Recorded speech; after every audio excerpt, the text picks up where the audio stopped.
ด้วยขาแล้วลูกชายชื่อเครื่องขายขายทำคุณด้วยพี่ด้วย เหมือนท่านค่าท่านขายกันรวยดีไหมเนาะ ทำด้วยด้วยไรมาลูกค้าทำอะไรเนาะโอ้เปิดมาแรกปั๊บเขาได้เนี่ยรวยแล้วเนี่ยเฮงได้เนี่ยแล้วก็สาธุเนาะเฮงปังๆเด้อขอบคุณซื้อได้ใครมาซื้อได้ขายมันบาทนี่มาแล้วโอ้นี่มันดีว่าเจ็ดเลยบ่มัน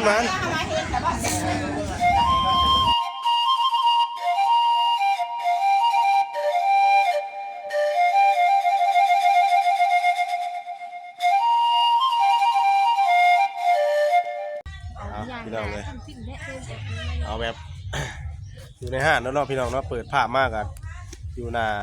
ห้างใหม่บ่จิตโดดเอากราบทักทายสบายดีและสวัสดีเด้อพ่อแม่พี่น้องFGเบิร์ดสุขุทุกคนเนาะยินดีต้อนรับเข้าสู่ช่อง YouTube บ่าวบุญเผยชาแนล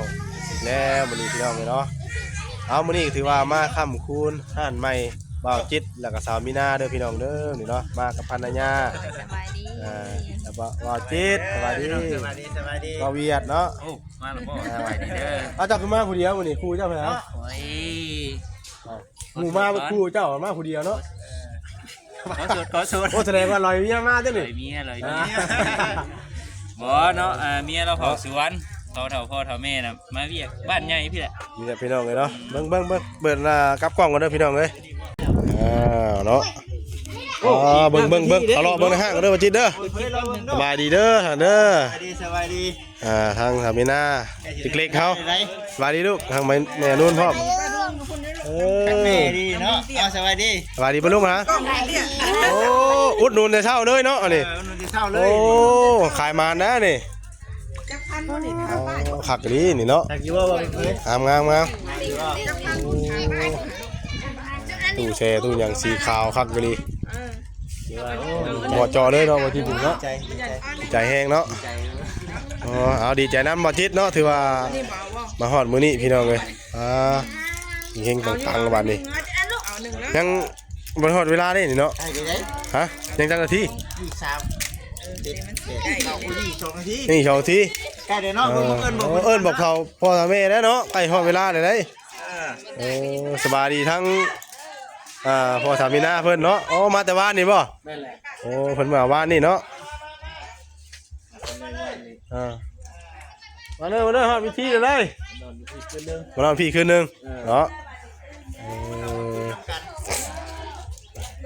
ถึงเวลาแล้วไปตั้งก็ได้หรอไปเนาะตั้งเราก็ได้บ่ทำมันบ่นั่นขอยจำให้ก็ได้อย่าว่าบ่เห็นมาถึงร้านน้อยมานะพุ่นน่ะอันนั้นบ่โอเคสบายดีเด้อสบายดีมาครับมาคุ้นกันนี่แม่มากับหลานน้อยเนาะมาขึ้นมาเอ้ยสบายดีก่อนเอ้ยหลานกันนะ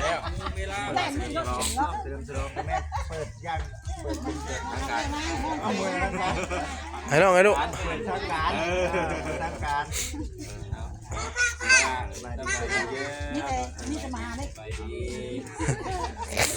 งูเวลาแล้วบ่นี่ใกล้เลยนี่ไหนเจ้าเอ้ย9 โมงแล้วมาจัดการมานี่เวลาเด้อให้พ่อเอ้ยตาพามเฮ้ยตาพามเลยตาพามแล้วนี่ได้ตาพามเลยโอ้ตาพามยังอยู่บ่ตาพามเองโอ้ยเนาะ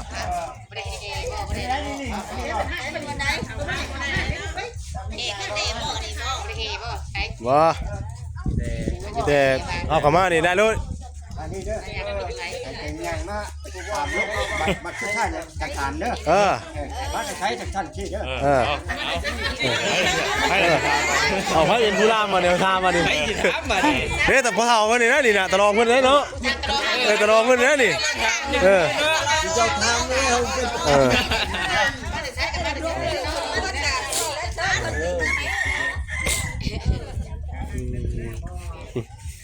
เออ เมื่อชาติที่เข้าเราเป็นอาจารย์เมื่อนี่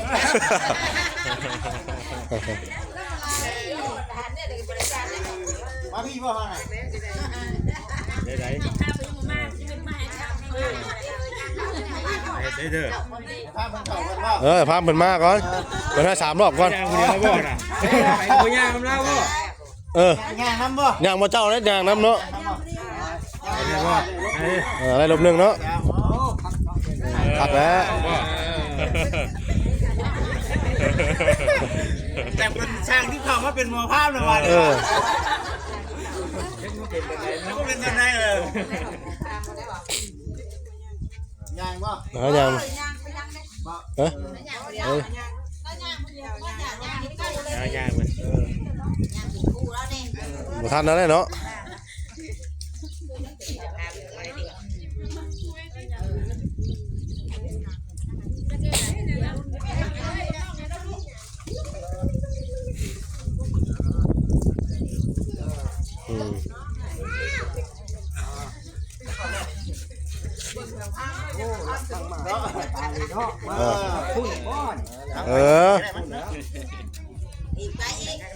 อีกรอบนึง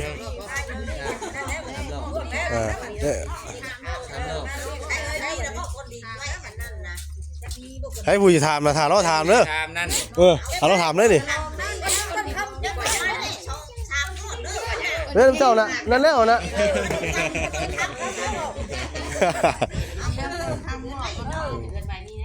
ไปตู้นี่ก็ได้คือได้นี่ พี่ตุ๊เจ้านั่นเป็นผู้ถามแล้วนี่เจ้านั่นเป็นผู้ถามแล้วลุกรถเจ้าคือเลยเจ้าบ่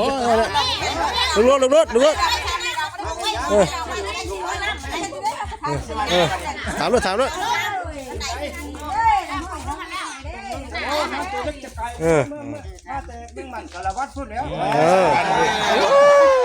มาแต่เบิ่งวันสารวัตรผู้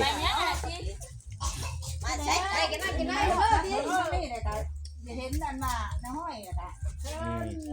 มาหลอกมาจะเล็กไกลผมมีมวลเงินสั่งเครื่องสั่งสั้นนะอยากมาขับคุณให้เขาเจ้านะเพราะวันนี้อยากจะดีแล้วเชิญเข้าได้เนาะบัดนี้เนาะนี่ก็คำคูณให้นะเนาะคูณให้แล้วคูณให้ก็ฮับได้ว่าท่านเนาะอะไรก็3ก้อนยังก้อนยังนี่นี่ก้อนเงินนี่นะก่อนเงินเอาก่อนเงินก่อนค้ำตัวนี้ก่อนค้ำก่อนค้ำเอาเสือขาค้ำคูณอะบ้านี่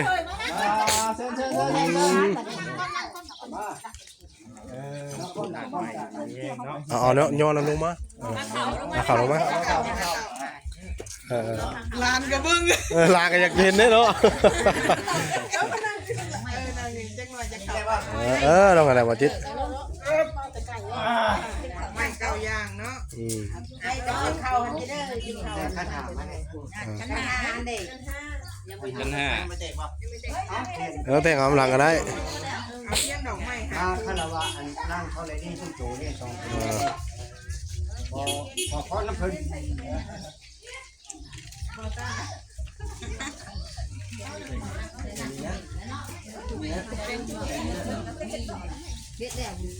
อย่าเล่นตัดโดนต้นเด้อ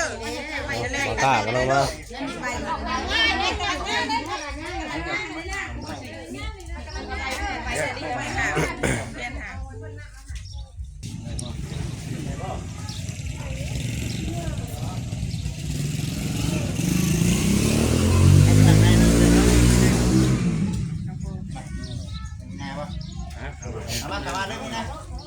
เขาไม่ให้คนง่ายคนน่ะเขาไม่จะแพ้ไม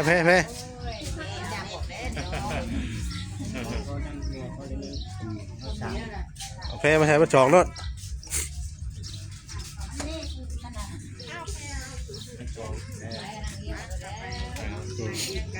เอากับผู้เนี่ยก็ไปนั่งเริ่มมันตึ้งขนาดได้ประมาณไปเข้าไปของห้องวันนี้แล้ว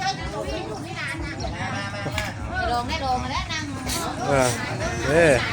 นั่งก็ได้เขาจบก็ได้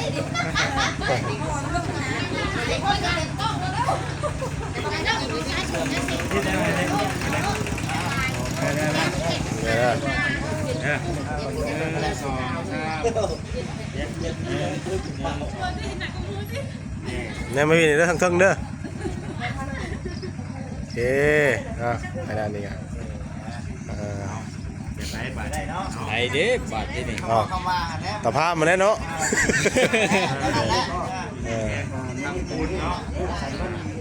จับจับ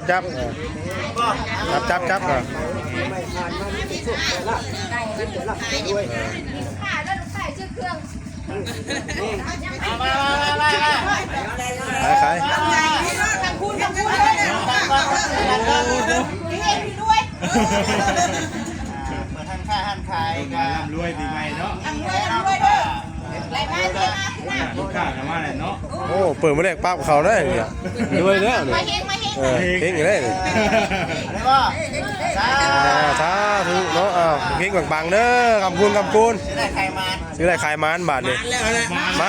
แล้วโอ้นี่มันดีว่าเจ็ดเลยบ่มันเป็น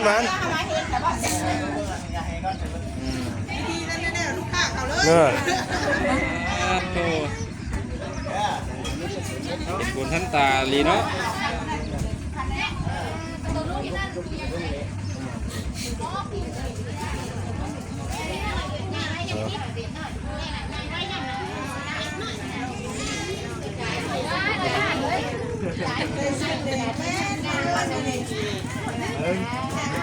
รู้ลูกน้องนี่เนาะ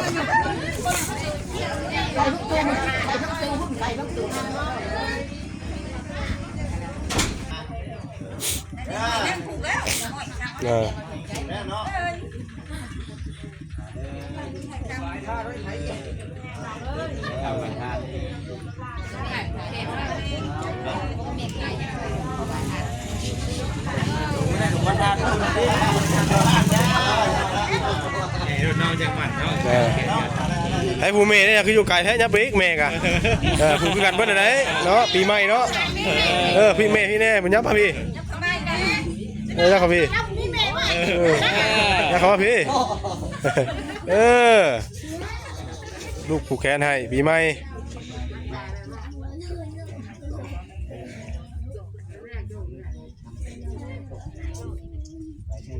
มาหอดปั๊มกับปุ๊บรถได้หมดได้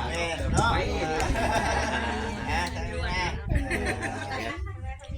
ไว้กูหอดรถไฟใต้ดินเลยเนาะ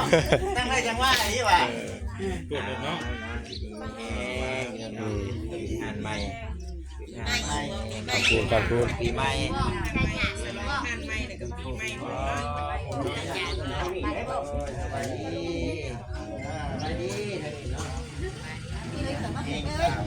เปิดไหว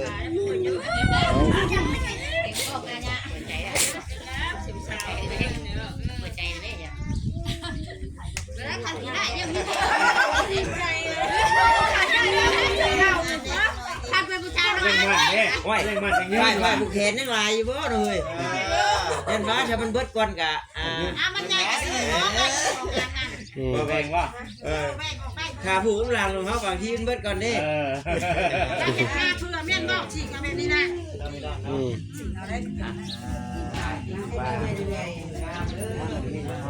ไก่ก็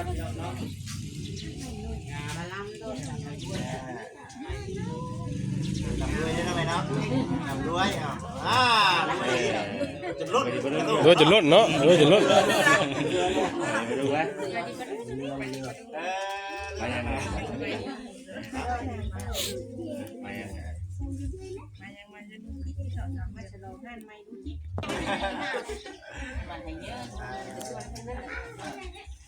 ดูบรรยากาศน้ำกันพี่น้องกันเนาะ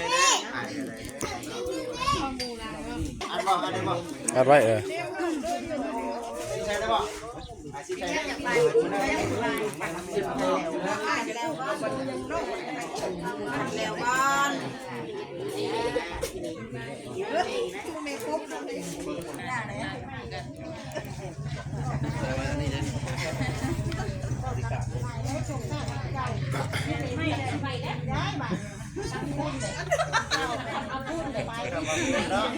ไปไหว้คือว่านะ สนุกกับเขาเอาเลย จะจบไม่ไปบ้านเลยคำคูณเฮงบางๆซื้อได้ขายมันเนาะปีใหม่เลย ลาย อันนี้เขาไปไว้น้ำ เอาไว้กันก็ขัดนั่นแหละ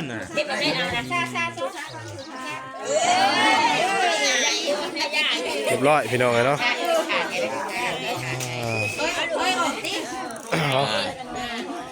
เอาละเราก็ถือว่าเจ็ดปีแล้วพี่น้องมันมีแต่ว่ารับประทานอาหารแบบนี้เนาะมามีอย่างในทั้งอาทิตย์นี้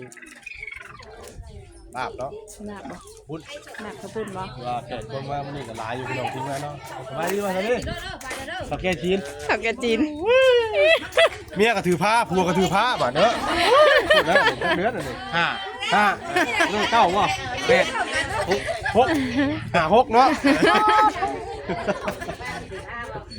หยอกเลยพี่น้องเลยนะเอามื้อนี้ก็ทางเบิ่งเนาะพี่น้องว่ามื้อว่าจะได้ไปเวียดไปงานได้บ่เนาะติดตามมาต้องการพี่น้องเนาะคิดภาพประการใดกราบขอโทษขออภัยเด้อพี่น้องเด้อพี่น้องเบิดทุกคนเนาะครับนี่ก็